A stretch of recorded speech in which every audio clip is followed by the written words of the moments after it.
Everyone, good afternoon. It's Eric here. My name is Eric Amoakwa-Boadu, and today's show is African Talks with Eric. I'm so happy to come your way. Actually, not from home, but from my hotel room. I've decided to come to Liverpool to explore the art city of Liverpool in the UK. But today, I'm coming right from my hotel room, and the guest that I've got is somebody I've looked up to for quite a long time. But before then, I'd like all of you to share this video, let it reach far and wide. So what I'm going to do is I'll play the intro video again, and I'm going to let all of you invite a friend and who is also going to invite a friend so that we can have fun educating ourselves, talking about all things African art, all things African art. So happy to see you here. Do well to comment during the show because the guest that I've got is going to bring you good nuggets. So I'll speak to all of you shortly.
Hey, afternoon. So thank all of you for joining me. And as I said, this show is an educative program where we talk about all things African art. So today, you're going to hear me talk about Adinkra symbols, for instance. We've been doing this for the past, let's say, 9 weeks, where we talk about everything to do with Adinkra symbols. Now, these symbols were symbols, as I keep saying every week, and I say it just so that you understand where we're coming from as Africans, where everything we do is more spiritual, is more to do with the spiritual dimension. There's a king in the Akan tribe of Ghana, and way back in 1810 to 1820, he designed these symbols, and these symbols help us to understand different characteristics of the African culture. It helps us to understand our ethics and how we do things. And therefore, these symbols also help us to communicate. And that is why I talk about them every week, for us to reconnect to our roots. Now, this show that I'm talking about, which is my show, the African Art Talks with Eric, bring you the best of artists from African continent to reaching the rest of the world. And we educate. We also tell our story, and we promote each other and discuss what we go through as artists, our challenges, the things that we face on a day-to-day basis, and how we get the work to you, the audience, our customers, and people who admire the way we create as African artists. So going back to the Adinkra symbols, these symbols were created way back in 1810 to 1820 by King Nana Kojo Ajiman Adinkra, and therefore that's why we call them Adinkra symbols. Now, today's one that I'm going to talk about is the one called, and I'm going to get the name right, This one is called Akoma Entoso, linked hearts in the literal English sense. It means linked hearts. Now, Akoma Entoso admonishes us to actually, as Akans, link our hearts literally.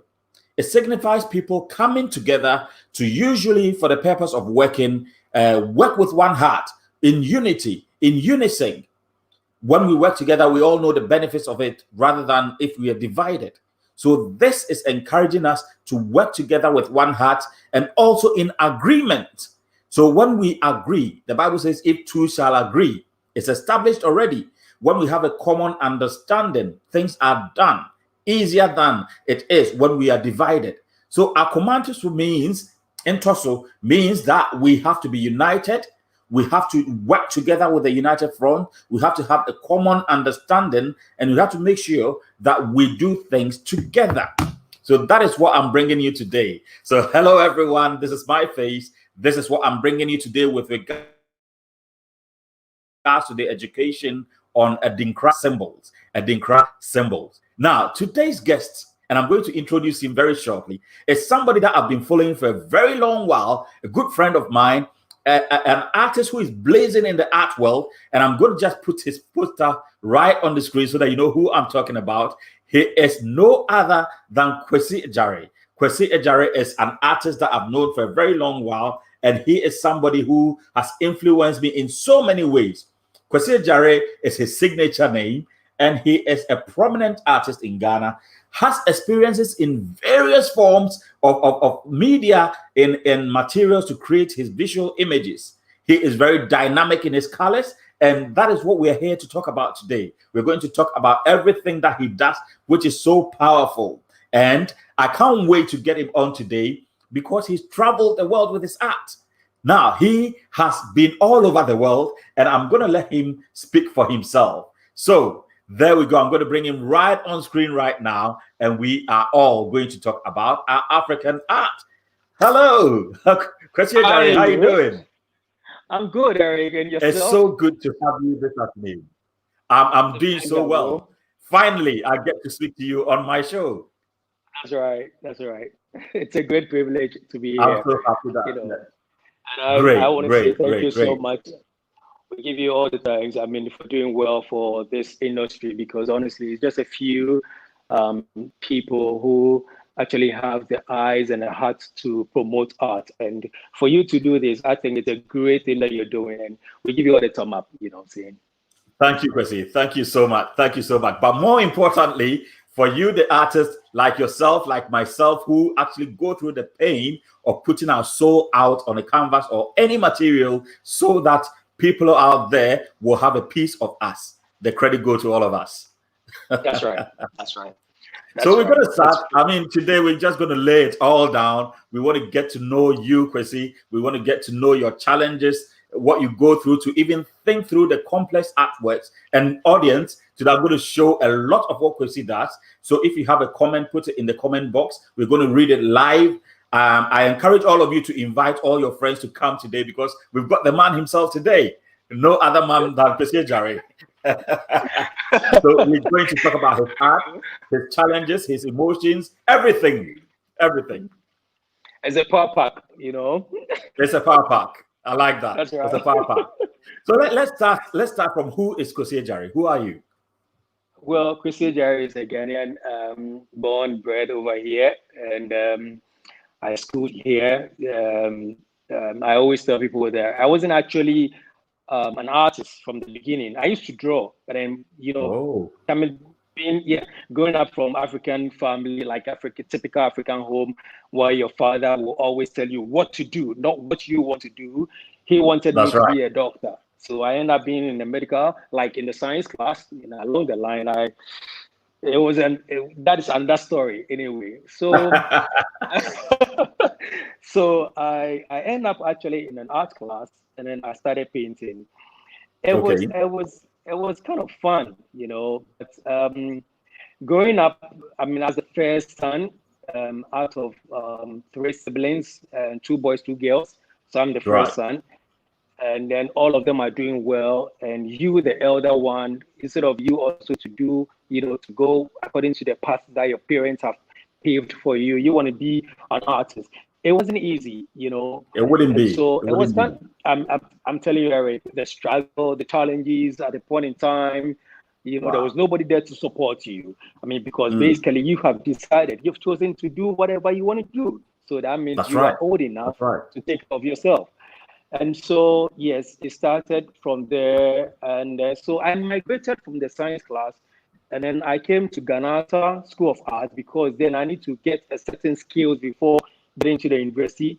So I came there. I spent almost about 2.5 years. And then I went to university.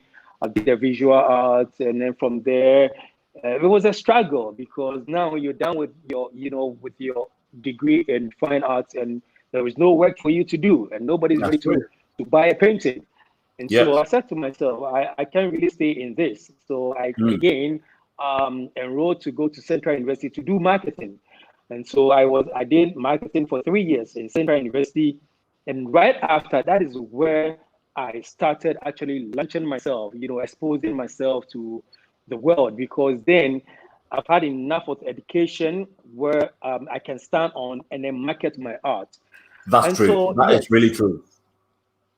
Yes. And so to cut a long story short, I started my first exhibition at Accra City Hotel, then Novotel.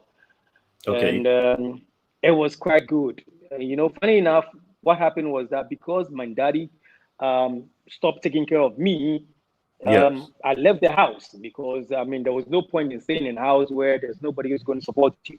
So I left the house, and then I started, doing my own things. And so my first exhibition, the money I got, it was kind of huge sums of money, for the first time. And For the first time, yeah.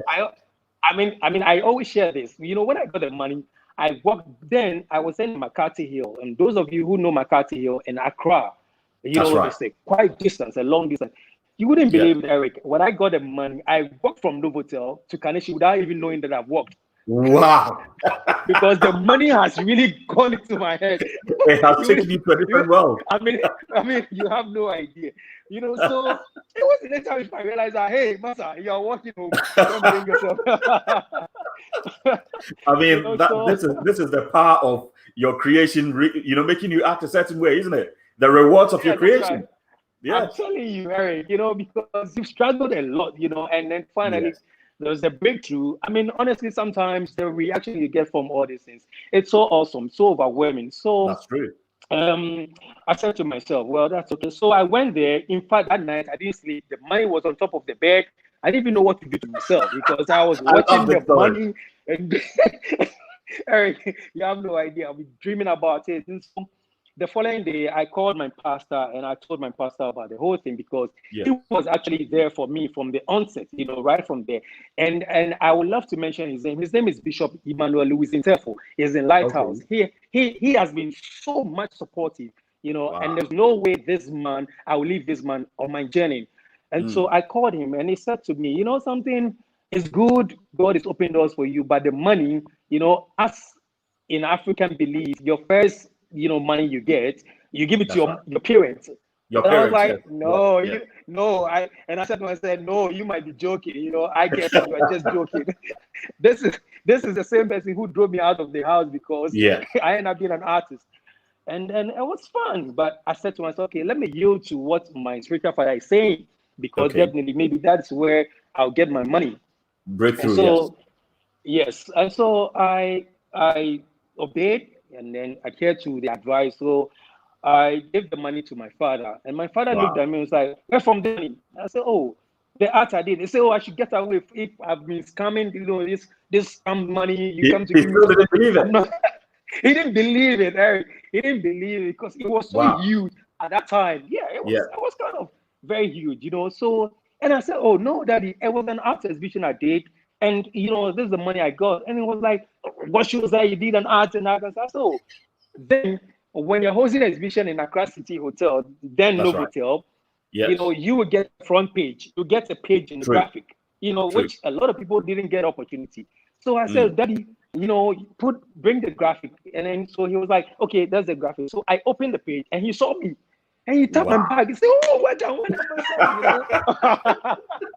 So that's what normally happens, isn't it? I mean, with the parents, it's only when you win that they especially in the art world. That's right. That's true. That's true. That is so true. You know, because Eric, I don't blame them, because art in this country has been regulated to the far back of almost everything. Even in school, if you're not doing well, they will tell you, "Oh, let him go and do art." And do art. That's especially, right. Yes. You know, so I mean, there's no respect. I mean, there's no reputation for that. I mean, everybody sees it has to be like school dropouts, you know, and kind of profession, you know, and so. Yeah. I mean, a lot of people don't attach the passion, the love, you know, the seriousness, importance to it. So I don't blame them. So it was actually out of that I changed the perception, you know, and then my daddy realized that, well, my son is actually doing, I mean, something, you know. And even before that, I used to play football. My daddy would come to the park and beat me. Yeah, so my collection and Sebiapia, and Sebiapia, you know, they were my playmate. So, are you serious? I mean, I'm serious. We used to play ball at the Castle, Otu Castle. So yeah, I'm going through a lot. I'm going through a lot. A man of many talents, I should say. What can you say? No, we're trying every way to exploit our life, you know. That's right. I mean, growing up, you don't even know where you're going. So yes, you try all. That's it.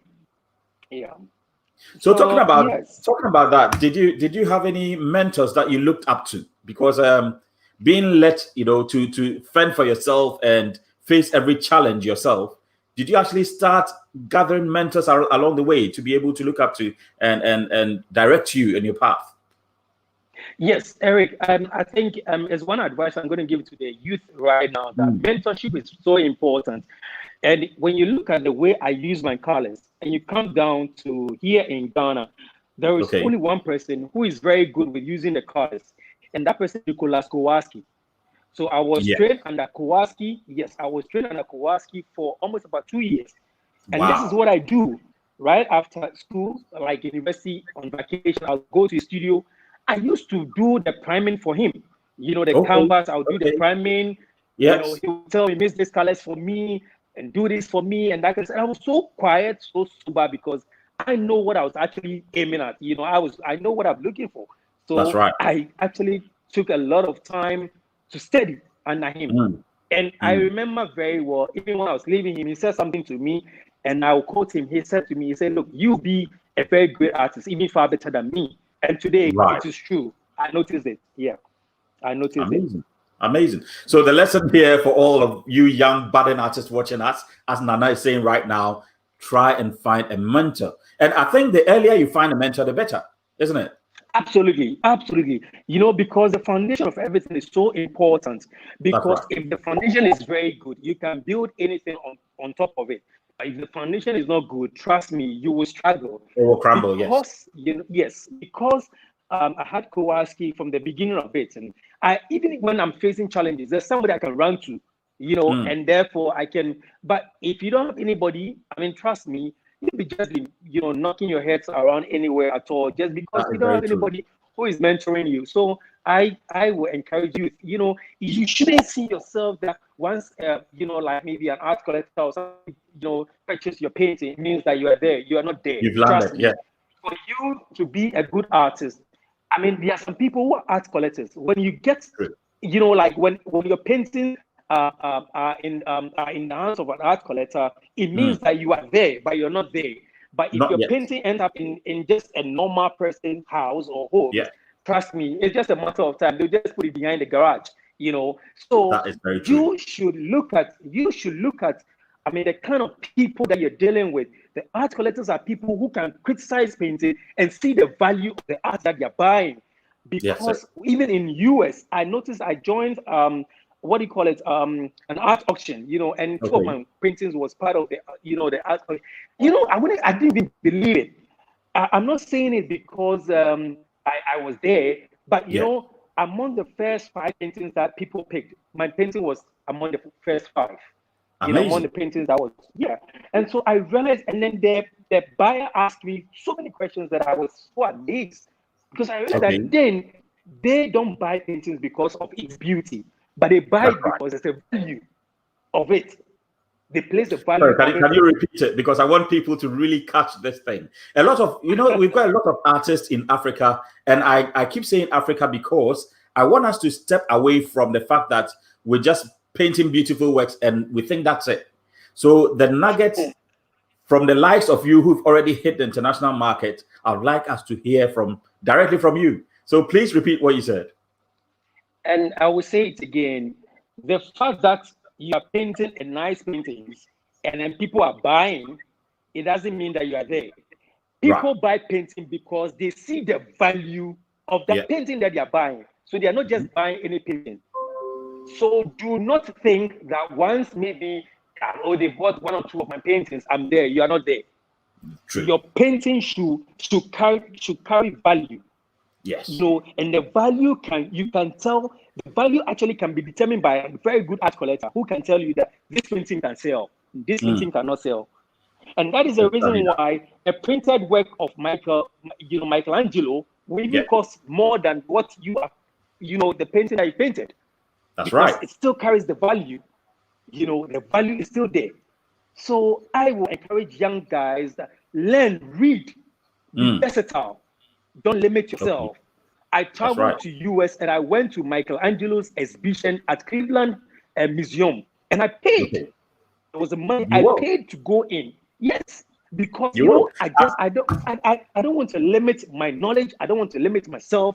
That's I really want to know. You pay in and then you get out, because whatever. And let me add to what you just said. I quite remember we went to Rome last year, the Vatican. Yeah.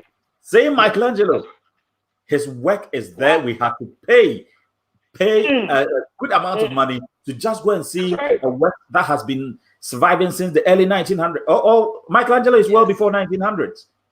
Yes. But his work is still fetching a lot of money up until now. Yes.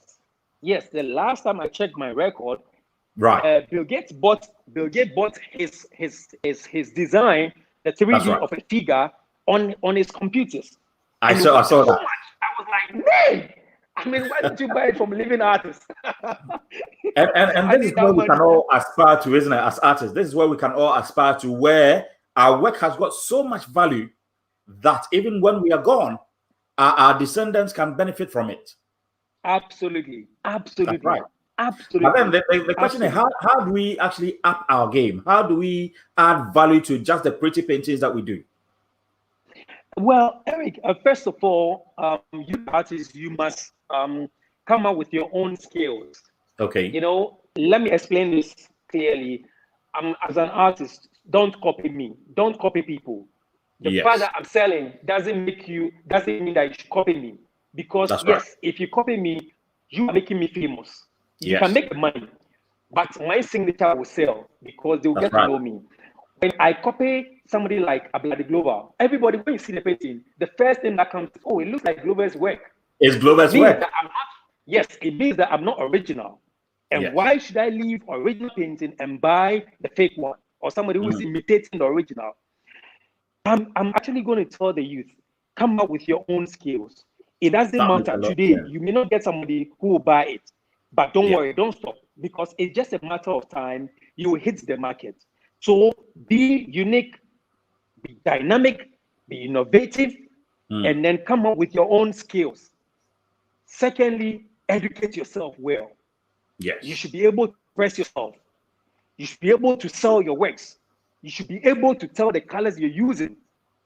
Don't just use the colors. You should be able. The reason why I use vibrant colors is because I want to put smile on people's faces. I don't want to do. Look, I paint not because of money. Yes, money will come because when you produce good works, money will follow it. Money will always follow.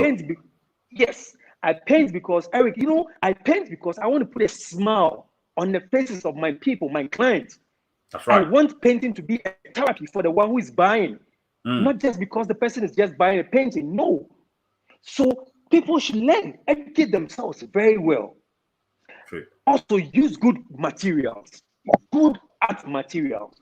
Do not use any roadside paints because it's just a matter of time. It will fade. So use good quality materials because the art dealers know good quality materials. They feel the tester. They smell it. And amazing.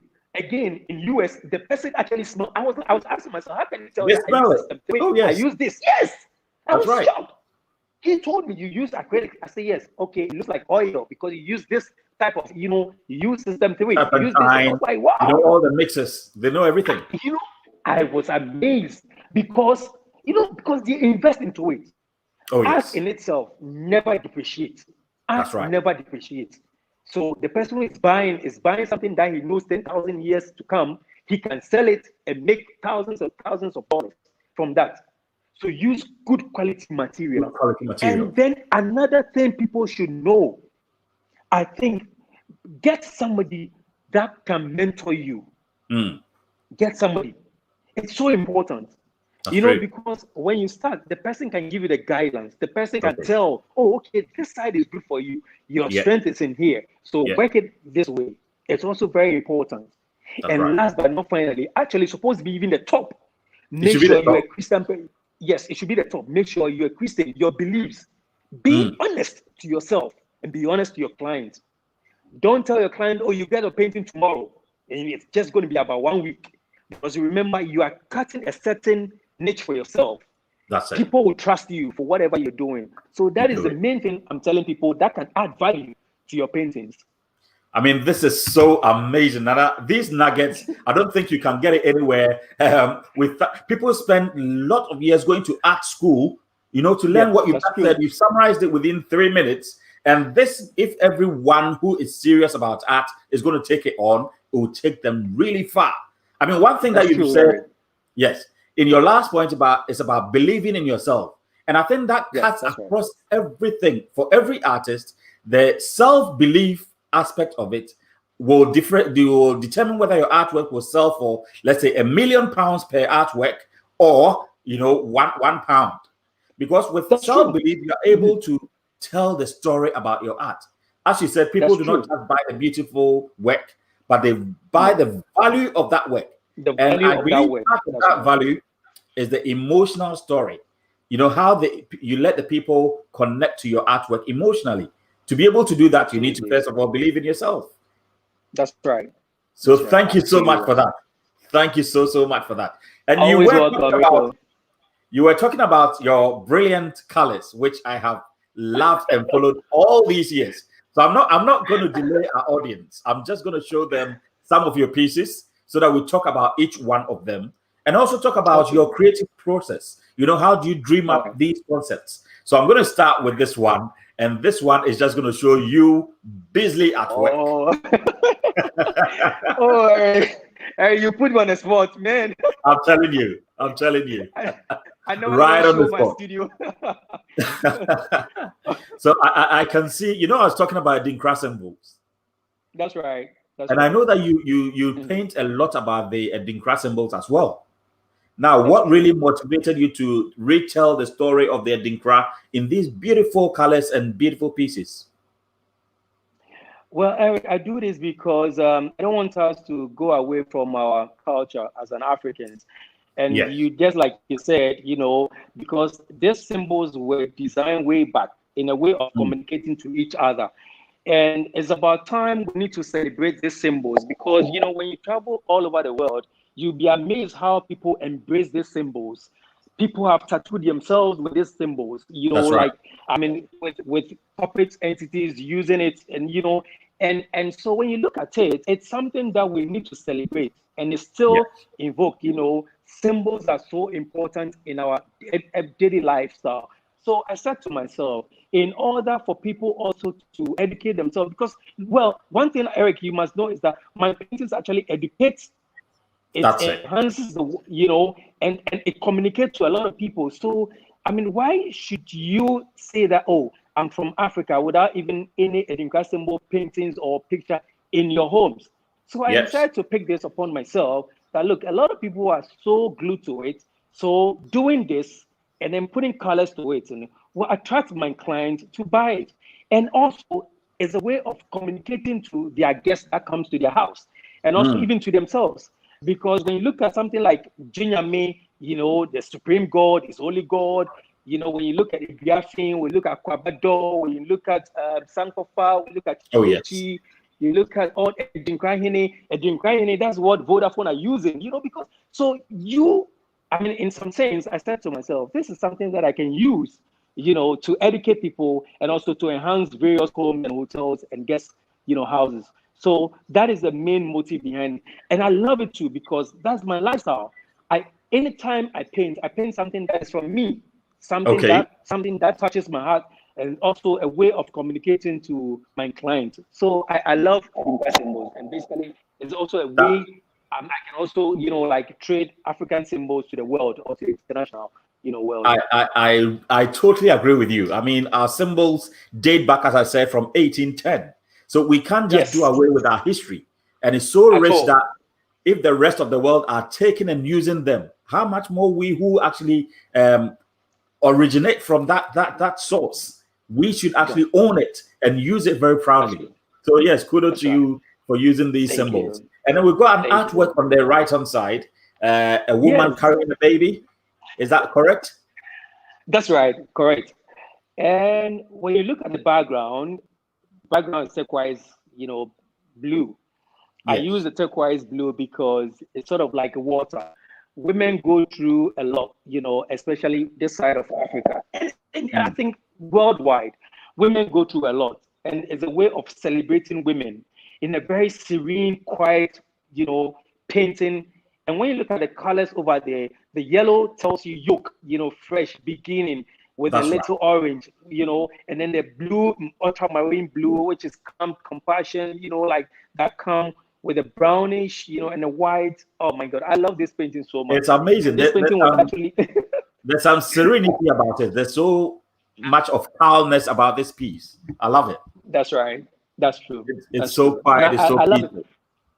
Yeah. When you look at the white, it was a deliberate something. It's like they wear their clothes. Mothers go through maternity with the same white clothes all the time. So it's sort of like wearing out. So it's a way of telling that mothers go through a lot in childbearing. Now I'm going to move on to the second piece. Oh my God, Eric, you don't. I mean, these ones. I've been following you for some time, and when it comes to abstracts and shape, form, space, telling a story and everything, you capture that and you do it so brilliantly. And in these pieces, I'd like you to just explain, because to the untrained eye, they can't really tell the story of what's going on in these abstract pieces. And I'm going to show a lot more of them. So can you please break it down for the untrained eye, please? Eric, the first one with the man, the head above the water, it talks about, it's Black Lives Matters, that no matter the situation you go through, you must always, look up, try and stretch a little bit, because when you stretch, there's a green, and the green over there is a fresh green, which means beginning of something. And so anytime we are going through a struggle, a phase of life and everything, blue is more like, as we say, blue is more like a depression and that kind of stuff. No, blue is sort of like submerged, like a calm, basically that's why most of our homes are blue and green. And pink, pink is for the girl, and then blue is for the, the bedroom, just to calm you down. So anytime we are going through any phases of life, challenges of life, what you need to do is just stretch a bit. When you stretch, you see the face of the man is a little bit, it's sort of like fading blue. So it's giving you like the white and then blue. It's a mixture of two colors, So when you blend it, you get that color over there. And then sort of like you can see that it's a grid, it's a life. So whatever you're going through, the challenges that you're going through, just stretch a little bit. And then there's life up there and you can get it. When you look at the down of it, close to the chest, there's the paper. There are some inscriptions over there in terms of, I want you to read it to inspire yourself. So that is the reason why I placed that thing over there. Wow. And then the one on the right side, well, Eric, I'll cut it short. This is actually my fiancée, and I love the back, and I saw the back, the curve and everything. Black women are so beautiful. The curve, it's amazing. And I look at the bed sheet, and the bed sheet colors are what I use. It's so calm, so beautiful, so romantic, and I just use it. And that is how, I came out with this concept. Yeah. It's so complex. And I love the way you've celebrated the woman's form. And as you said, it's very personal to you as well. Is she in 3 different shapes? I'm not sure. When around the head area, I'm not sure what's going on. That's true. Actually, when you look at it, my colors are more flat, but you can see it in the 3D. The reason is because that is my style. I put it in a way that it's a flat colors, but when you look at it, you get the impression of a 3D. And so when you look at the hair, the light source is giving it that gray, and then the black is the natural. And she's wearing a weave on, that is what is draped all the way down to the hand side. That's right. And that is, and that is the beauty of it. So women actually, the power of every woman or the beauty of every woman is the hair. Is their hair. Not even the makeup, but it's the hair. So I intentionally depicted the hair so that at least, anytime when she sees it, she laughs over it. It's amazing. And there are a few comments coming through. One is from Jonathan Kwesiagyare, who says, Master Nana Ajare. I know you and Jonathan go way back. Very, very. That's right. And then Sandra says, very impressive. And Sandra also says, very beautiful and insightful painting as well. Thank you. And then there's one from a very good fan of yours, Amoakwa-Boadu, who says, this guy is so good. And then from even my page, my own Facebook page, Amoakwa-Boadu says, great. And Charles Anaman says, art, history, social studies. When you took us back to the element of how you studied art and you brought everything together in one space. That's right. Yes, that's true. And Charles says loud and clear. So I'm going to go back to what we are enjoying right now, which is pieces of your artwork, and we're going to talk about each one of them. Now, the next one that I'm going to show is these 2 beautiful pieces. I realized that, some of them you've used palette knives to achieve it. Some of them are quite flat. Is there any style that you work in? Is it a language that you're trying to tell us? Well, Eric, it's part of being dynamic or being versatile. Okay. I don't want to limit myself to. As an artist, you must try, to be everywhere. Despite the fact that you keep your concept, but you use all the other tools. So the flats, I use flat ones. I even have flat paintings that I use the palette knife to do it because I wanted to get that tester surface, whereby you can get the puff surface. So I use the palette knife, and especially when I'm doing flowers, I prefer to use the palette knife because the palette knife is able to bring out the different shades, and then the 3D, you can see it more. And that flower that you see over there, I painted that flower at I think US. Cleveland, and it was actually I did that at Heights Library, and it was a live painting. So within it was a live painting. It was a live painting, yes. Within 45 minutes, it was a live painting, and they were so amazed, And so it was actually something that I was sitting down there, and it just came to my mind. And funny enough, the flower just came into my mind, and then I started painting it without looking at anything. So that is how sometimes I'm able to, my eyes are my camera. So I'm able to capture everything and then put it in my memory. So anytime when I get somewhere, I try to reminisce all those things that I have it in mind and then pour it on the canvas. The other one that you see, 2 beautiful sisters. I love this painting because those are I love it as well. my two sisters. I love it. Thank you.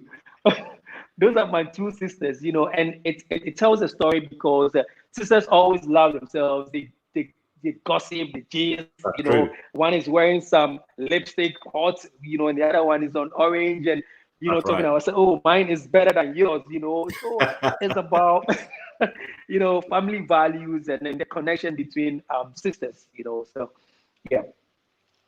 It's beautifully captured. And one thing I noticed, and everyone probably notices, is that you are an abstract painter. You Yeah, you communicate in a very complex way. I mean, what made you go towards that direction? And just like I said earlier, for you to make it, you must go the extra mile. You see, the reason why Usain Bolt will always be the best, 100%, 100 meters runner is because he always wants to challenge himself. And for you to be an artist, you must go the extra mile, challenge yourself. Yes. Do not be comfortable with where you are. Oh, I can do this, so let me be okay. No, I always challenge myself. It's everyday dream that I do. And sometimes in the middle of the night, when I get a vision, I don't sleep. I get up and then paint. Okay. I don't, because I paint almost every. And to me, I think my whole life is about painting. Everything I see, the way I dress is an artwork. The shoes I buy is an artwork. My studio is an artwork. My hall is an artwork. Everything I do, I make sure it's an artwork. I go somewhere and I take pictures, and people ask me, "What are you taking the pictures for?" And I actually, they don't know, but I see, I know what I'm painting. So and my paintings, I try to blend a lot of things. I don't limit myself to, I have a painting that currently, this is the painting I'm going to release in my next exhibition. I'm working between flat painting and then palette knife on the same canvas, and then with a mixture of materials, so that is what I'm doing now. So it's going to be very so interesting, and I'm challenging myself. And trust me, if it hits the market, I'm just telling you, if it hits the market, I know the demand is going to be high, and I'm working on it. Yeah, definitely. So I go deep, I go very deep to bring out the best and challenge myself. Yeah, that's right. So the advice here for anyone that's watching us, as Nana is saying, and I do that most of the times as well, because you have to really dig deep to find out what is in the source. I mean, I'm a Christian, you're a Christian, let's go there. Us and everyone else, we know that there's a source. We know that there's God who gives us his creativity. The Bible says in Genesis, God called God the Son, God the Father, God the Holy Spirit, and said, let us create. So creativity is embedded in us. And we need to find the epitome of creativity. We need to go to the source. That's right. And therefore, I do agree with you in the sense that we need to always challenge ourselves and dig deep within our spirit to bring out that which God has given us. That's right. There's a secret in it. When the Bible, when God said, let us create, let us, it's a plural. Yes. It's a plural. Sorry. Let us create. I think we're losing Kwesi there, but hello. I'm eager for you to finish your sentence. We've lost your camera, but yes, there we go. Great. Okay. Just a quick one. Bible said, God said, let us, plural, two. Creativity doesn't come from one person.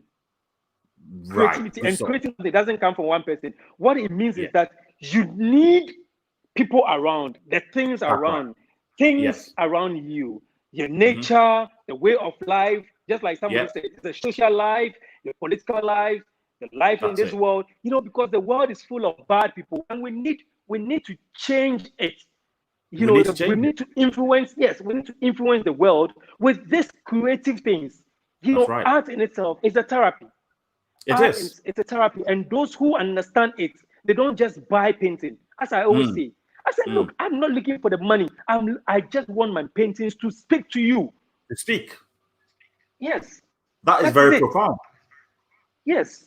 Eric, you see, you should not buy. You see, in US, I said this. I said, look, most of the walls are bare, and that is why depression is eating them up.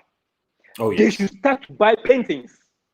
Paintings that will speak to you, will encourage you, will put you on a certain level when you're down, will inspire you, will tell you something.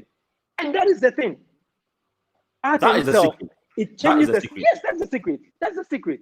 And therefore, I find it quite worrying when, let's say, in Ghana, for instance, and I can only say Ghana for now because we're both from Ghana, we don't appreciate art the way it should be appreciated. And as you said earlier on in your introduction, we actually push art to the back burner. If you're not good at anything else, then go and try art. That's right. Now, until we begin to realize that this is a therapy, this is spiritual, this is at the highest form of creativity, art is at the highest form in our socioeconomic world, then we'll be lacking the peace, we'll be lacking tranquility to think, we'll be lacking a lot of other things that makes a nation a nation. So how will you and I encourage our fellow Ghanaians to appreciate this art that we produce? Well, first of all, Eric, let me say that I'm not being political over here. Please, nobody should judge me. I'm not being political. I'm just speaking my mind. Even if you are, we need to change the system. So, Eric, because I'm painting and I'm an artist, I want APC, MPP, CPP, whoever it is to buy my paintings. I'm just an artist. I like that. I'm just an artist, But let me be honest with you. The current government is doing well.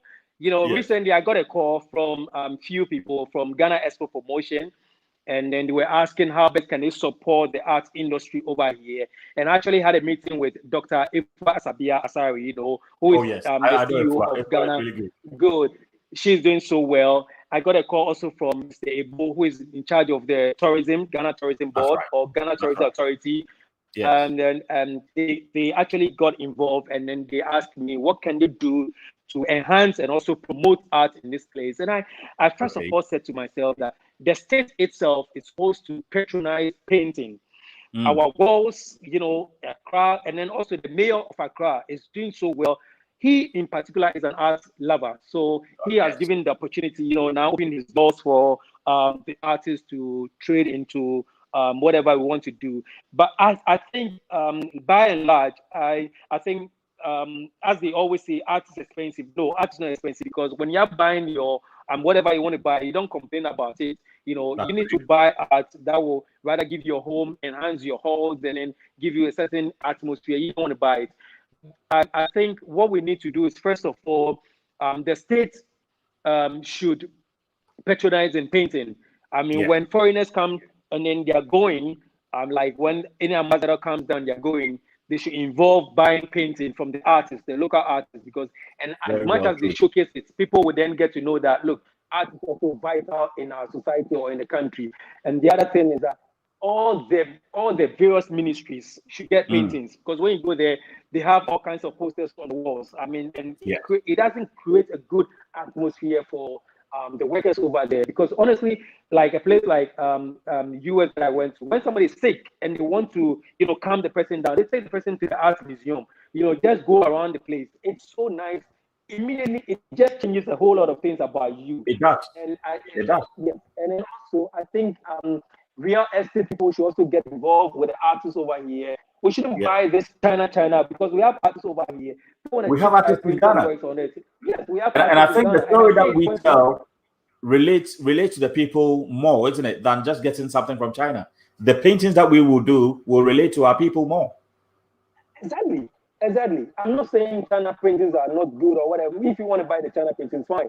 But then I think in a way to sell ourselves, because honestly, if we don't buy things that belong to us, then how then do you expect somebody else to come and buy what we're doing? So first of all, patronize what we have over here. We should make it a must that every real estate, like estate developers, should get involved with us. Before you finish the house, get 2-3 paintings from the artists. It's not, this thing doesn't cost that much. And then also, I had a meeting with the First Lady, Auntie Rebecca, and Mama, thank you so much for that great opportunity. And I spoke to her about it, that look, we don't have a national museum.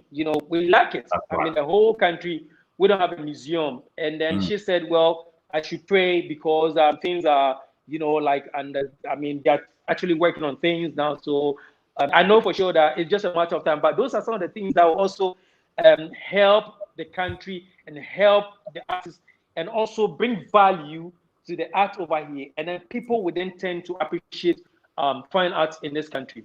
Yeah.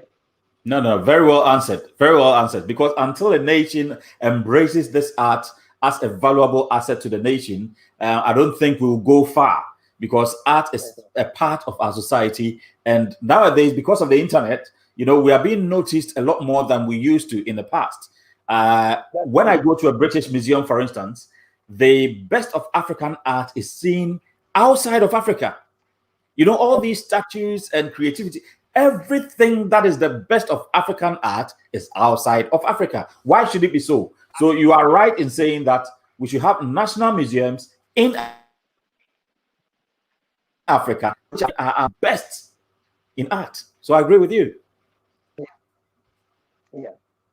So Great. I think everybody, all of us, and also artists in this country, must unite. We must get a very strong association, very strong association where a very loyal one, and I know what I'm talking about. I mean, that association where, I mean, it's about enhancing people around you. No, it should be, we should do a very liberal sort of association where it doesn't matter whether you're from my hometown or you're a friend or of not, mine or whatever. Get together. We should get together, and build this up. Because honestly, when you look at when you tune in the radio station, it's all about music, or when you turn on your TV set, it's about music and nothing, about art.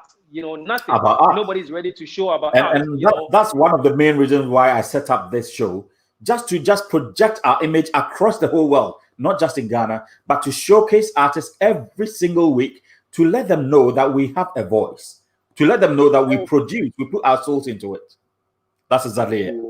So in saying that, I'm just going to carry on to show your works, because I can't afford not to show all of the works that I have seen so far. I mean, I know there's more, but let's enjoy them. There we go. All so right. These ones, okay, let's talk about these ones. Oh yeah. Eric, just like I said earlier again, most of my work depict the culture over here we have, and then the situation, like life situations. So and then also to inspire people and also to encourage people. So the one that you see, the blue top and then down is a Notna. I mean, this is how they celebrate their festivals.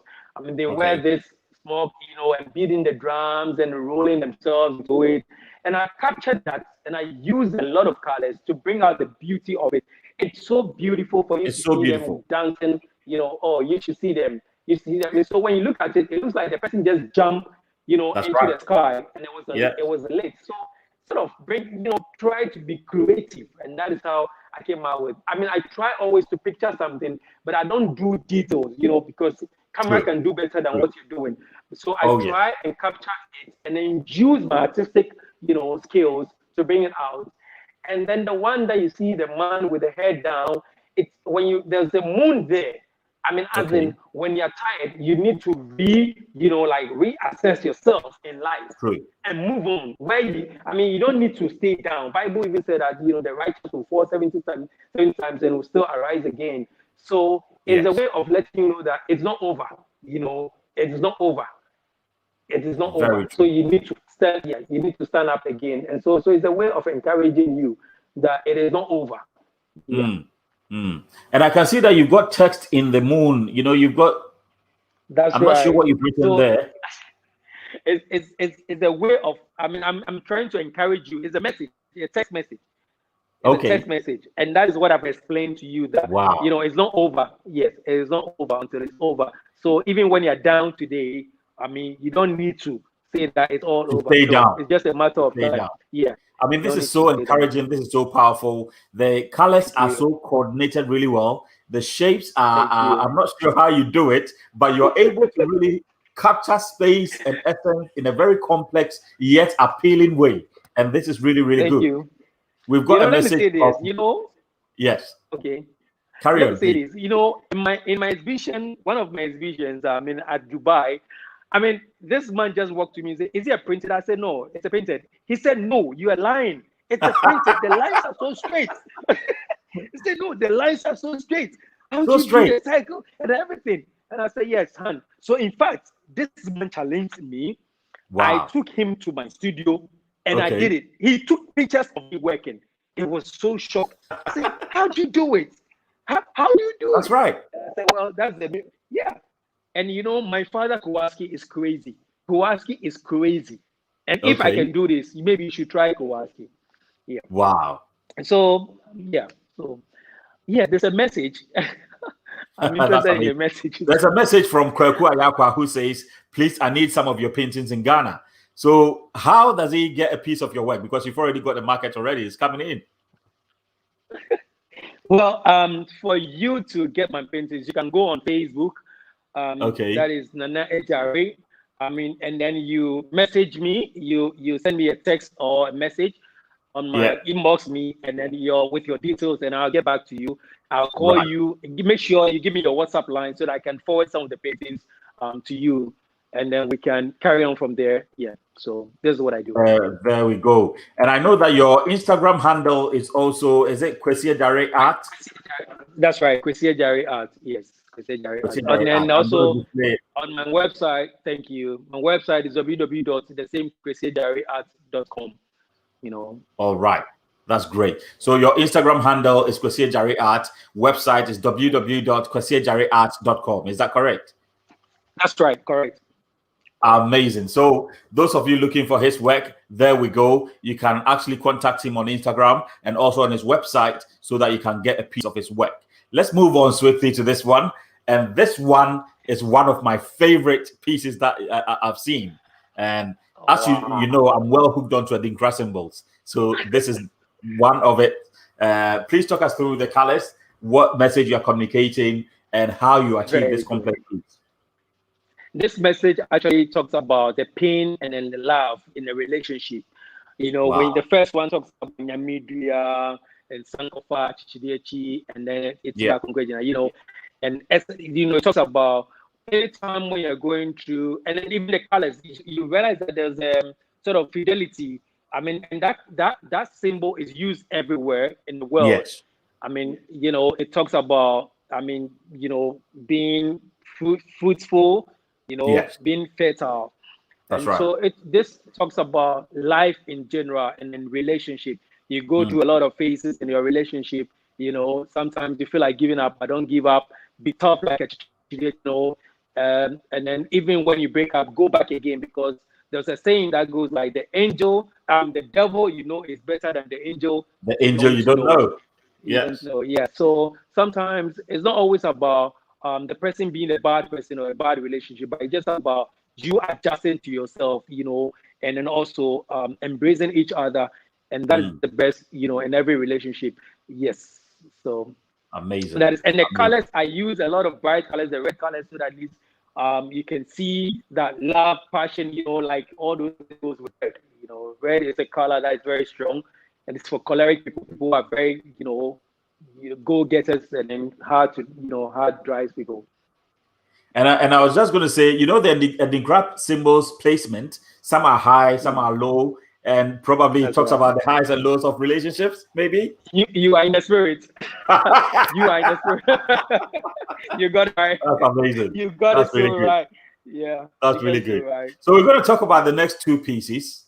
And these are very colorful, vibrant pieces. And your combination of the color palette is amazing. Can you talk us through how you achieve these, please? Wow. You know, just like I said, I don't actually want to deviate from my style. I use a lot of vibrant colors. And again, people normally ask me, how do you combine your colors? How do you know that this color will go with this one and this one will go with this one? It takes a lot of practice. It takes a lot of practice. Eric, look, I've been painting for I think about 2 decades now. Yeah, if I'm right. Yeah. And you know, it just like you said, it goes far and wide. You need to constantly practice it. Colors upon colors. You have no idea the amount of paintings that I've thrown away, you know, just because I'm just looking for this. And this is the color that I used because I wanted something. Actually, these paintings have, you know, they bought it already. And I know the owner is enjoying it. I know they will. I mean, if you don't enjoy these colors, then what else will you enjoy? You know, so he wanted something abstract, you know, with a man like at work, because he's just going to place them in the construction firm, and he wanted something that would be, you know, so exciting. So I depict this, and the colors are more, you know, like drive, go getting, moving. You know, when you look at Chichechi, endurance, you know, like, hey, don't give up. We are here to work, you know, and then always look at Nyamidria, you know, God is always there for you. So, and when you look at the top, as Dinkrahine is there, So, I That's mean, right. it's a mixture and infuse of a lot of modes that encourages you. Both are the same. I mean, but I just break the colors, and it's also a continuation of the other one. So when you look at the one in the right, you can place it at the left, you can place it anywhere, and then it will That's just right. tell the same story. Yeah. And I do sequence, like, I mean, I have Okay. like pieces that I do, and you can put Right. it together as a story form. Yeah. So I want us to hang on to that in terms of doing art in series and sequence, and how artists can learn from that, because a lot of these pieces need to tell a story and have to have a trend, so that when you're holding exhibitions, people do not get bored, but a story is told through the pieces that are hanging on there. So how can we learn from that as artists? Well, it's again that I always say this, that you need to train, constant practicing, constant doing something, be versatile. Don't limit yourself. Yes. Everything that I do, I try it not once, not twice. I don't give up until I get there. So I mean, come out with your own style. I mean, when I started, I used to do cards. Okay. Maybe people don't know. I paint on cards. And I used to sell my paintings, my cards. Yeah, I started it way back. I mean, there weren't people doing those cards. And I call it, you name it, cards. And so I used to do these cards. I take it to Suntrade, I take it to Wild Gecko. I mean, we're buying it. And so I started way back. One time, what happened was that I painted a certain series, like about 6. And I was like, I can put this in together and tell the story. All together. And I framed it. Yes, All right. and I framed it. You wouldn't believe it. I took it to Bubble and Ibu for them to frame it for me. By the time the painting got there, I got a call that somebody wants to buy it. I was like, what are you joking? Wow. And I didn't even know what to say, because it was just, it's something that I was trying. And then it worked. So I would say that young guys shouldn't limit themselves. Do everything. That's true. Do everything. I mean, everything is art and everything is possible. So do not limit yourself. It's true. So the message from Nana is that do not limit yourself as young guys. Continue to work hard, because a lot of things achieved in this life has come as a result of hard work. You need to actually put in the hours as an artist. True. That's true. Yeah. You need to do that. And one thing I'll ask of you is, should artists actually focus so much on the marketing side, or just paint, and the work will sell itself? I know it's a very basic question, but please do answer us, because a lot of artists focus on just painting. Should we combine marketing and painting? Pretty good question. I've been struggling with this for the past years. I mean, most artists are not business minded. True. I might say this. Most artists are not, even including me myself. And that's the reason why I did the marketing. And I think we should rather concentrate on the painting. And then if it's possible, every artist should get a marketer or a manager. If it's possible. That is, if it's possible. Because the duty of every artist is to stay in the studio and paint. That's correct. The duty of every artist. Yes. Because for instance, when I'm working, my phone, I don't even know my ringing tone on my phone. Okay. Yes, I don't have a ringing tone on my phone, because I don't want anything to distract me. I don't want anything. Yes. And so, for instance, if I'm a marketer, if I'm managing my own work and I'm working, and you can imagine calls coming through in and out and all those things, interviews here and there, I need to talk, arrange for my interviews. I won't be able to even get the time or the opportunity to paint. To put the piece out. Yes. So if it's possible, every artist should get a manager. But if you're young and upcoming artist, what I would say is that leave the marketing to the galleries. So do good works, take your paintings to the art galleries. Yes. And leave it there. That's right. For them to do the marketing for you. As time goes on, people will get to know you. Yes. Create a space, a website for yourself. That's correct. Make sure you market yourself on a social media. Yes. Give yourself some time when you can reply all your clients on a social media. And when your time is up, close it, go back to the studio. Basically, that's what I do all the time, and keep painting. And keep painting. I don't actually waste more. I mean, honestly, within a day, I don't even waste more than 2 hours on the phone. Okay. I don't. Yes, and I don't great have sound advice, isn't it? Yes. People should stay away from, because the young ones these days spend a lot of time on the phone looking at Facebook, Twitter, Instagram, and by the time you realize the day is gone, because you can actually go from one level and go deeper and deeper from one news item to the other. And if you're not careful, you can spend your whole day on this small device called your phone. That's true. That is so true. That is so true. And well, I'm not saying they shouldn't go there, but go there to also market what you've done, your paintings. Don't just go there and be looking at somebody's work. Go there rather and market your works. Yes. I actually, it's also a discipline. You need to discipline yourself. Young artists, they don't discipline themselves. They lack it. They lack that ability of sitting down in the studio the whole day. I don't have a working hour time. I get into my studio early in the morning. I brush, I don't even bath. I go straight to the studio. Inspiration, yes.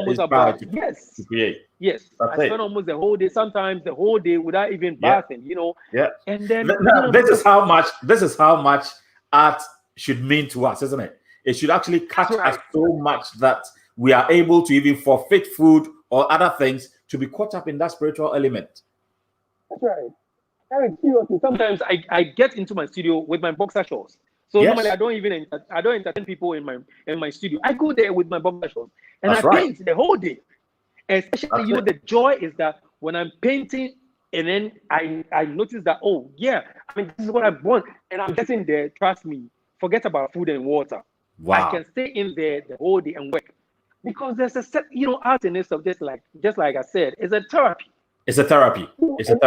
And talking about therapy, let me just show one of your pieces again. Today, I'm not going to let you go. I'm going to see all of it. Beautiful pieces. God. Beautiful one. Come on. Tell us. Well, the one on the left is actually, it was bought by one good client, Banyado, who is called, I think is Vanessa Ado. She bought it. She couldn't help it. She called me one early morning and said, Nana, I want this painting. Bring it to my house. I was like, no, I don't want it. I'm not done with it. She said, no, she bring it.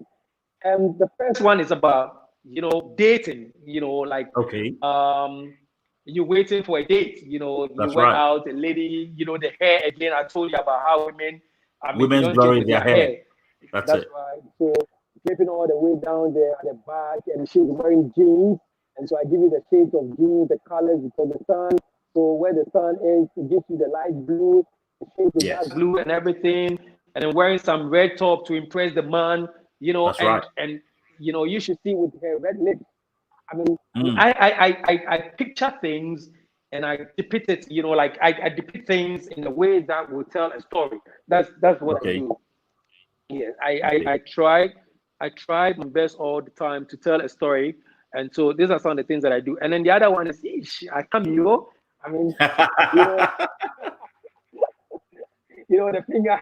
finger in the map, tells the story. It's like, it's like you're about something or something that.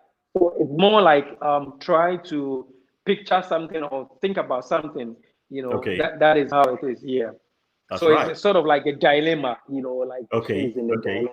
Yeah. I mean, it looks like a scene from a movie. It's so beautiful. Thank you.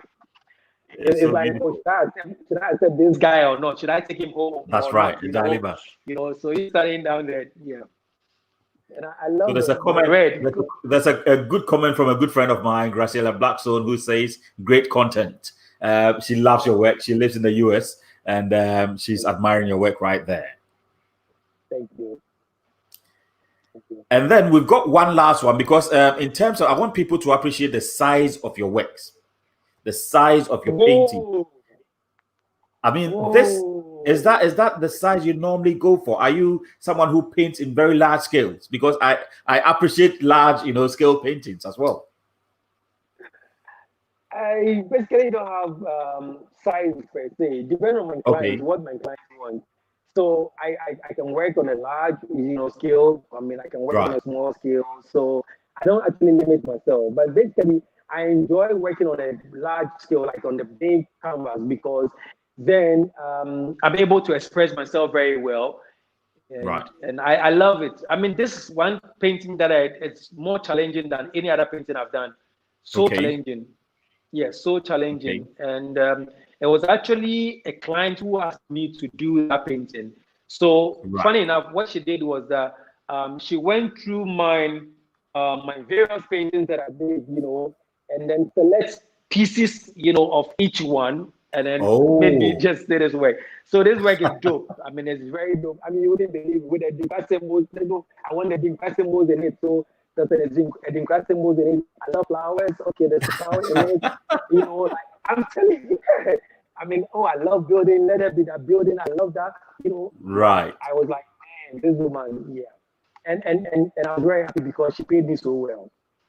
And I obviously you have to be rewarded, and the joy of it is when people appreciate it and reward you accordingly.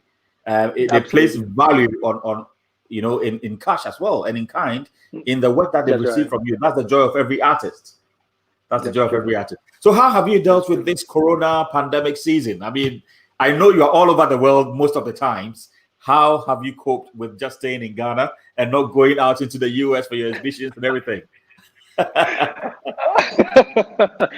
This pandemic has really affected most of, my activities. I mean, and it's sad, but we can't do anything about it and just Yeah. embrace it because yes, it has greatly affected me because currently I'm supposed to be in the US now, hosting Wow. exhibition.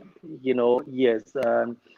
I have these exhibitions that I do at Cleveland and Washington, Okay. Atlanta, and then Virginia. So and currently there's one that actually, and in fact, in the beginning of the year, I was supposed to be in Dubai for Expo 2020, Dubai Expo 2020. Oh yes, Dubai to And 2020. so, Yes.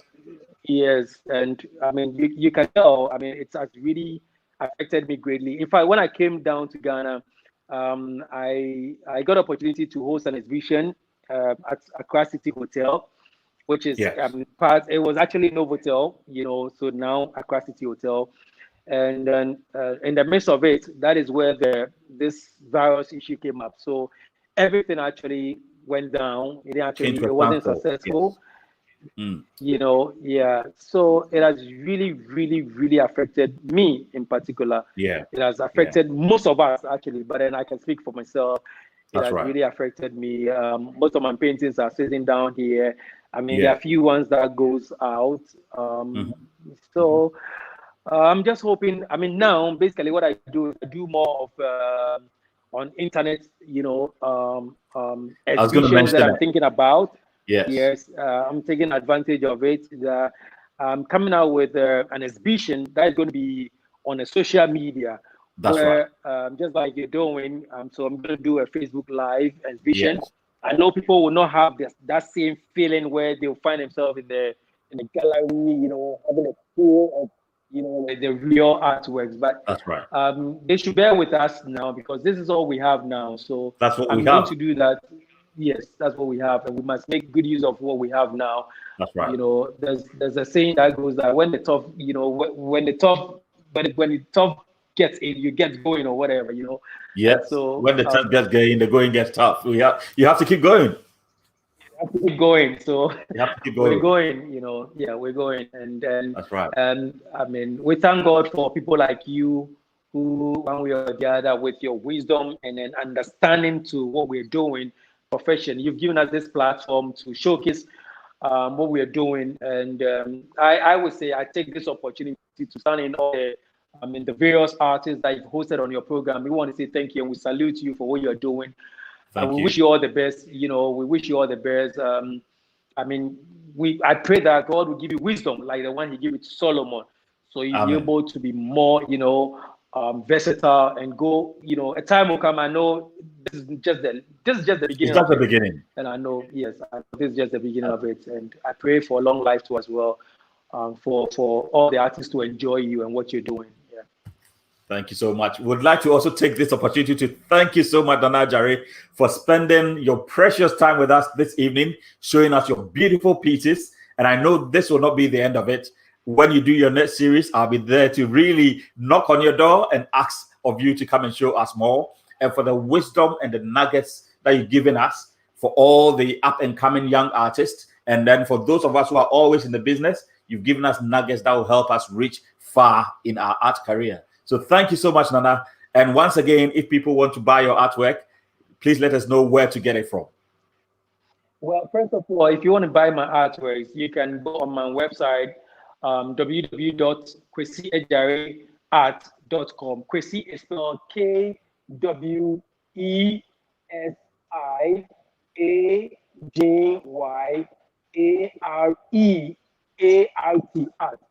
and then .com. And when you go to Facebook, there on as Nana Ejare, so Nana Ejare is AJYARE, and then on Instagram it's Kwesiagyare on Instagram. So the same KWESIAGYARE ART. So when you go there, you see any of my works, just inbox me, drop your details, and then don't worry, the artist will call you. That's what I do. You are my client, and I treat you like my client. There we go. Thank you so much. So Kwesi says we are his client, and he will treat us like his client. Thank you so much once more, and definitely we'll be coming back again with another session from you. Thank you so much. We appreciate you. Always welcome, Eric, and God bless you. God bless you too. Thank you. So, viewers, there we go. As Kwesi said, it's always good for him to serve you as his customers. So go to his website right now, have a look at the pieces that he's got, and make sure that you grab one of it. Go onto his Instagram page, go onto his Facebook page, and make sure that you connect with Kwesi, because the work that he does is beyond comprehension. I mean, connect with him and make sure that you grab a piece of his work. So viewers, this evening, thank you so much for coming our way. Thank you so much for also asking us questions. Thank you so much for staying around for this long. And we'll be more than happy to come your way next week with another brilliant artist. So in the meantime, I want all of you to go onto my YouTube channel and connect with me. Go onto YouTube, subscribe to my channel, go onto Facebook, connect with me, and also go onto my Instagram page. My name is Eric Amoakwa-Boadu. If you search for me anywhere on these social media platforms, you will find me and you can connect with me. So God bless you so much for joining us. Have a great week. Bye-bye.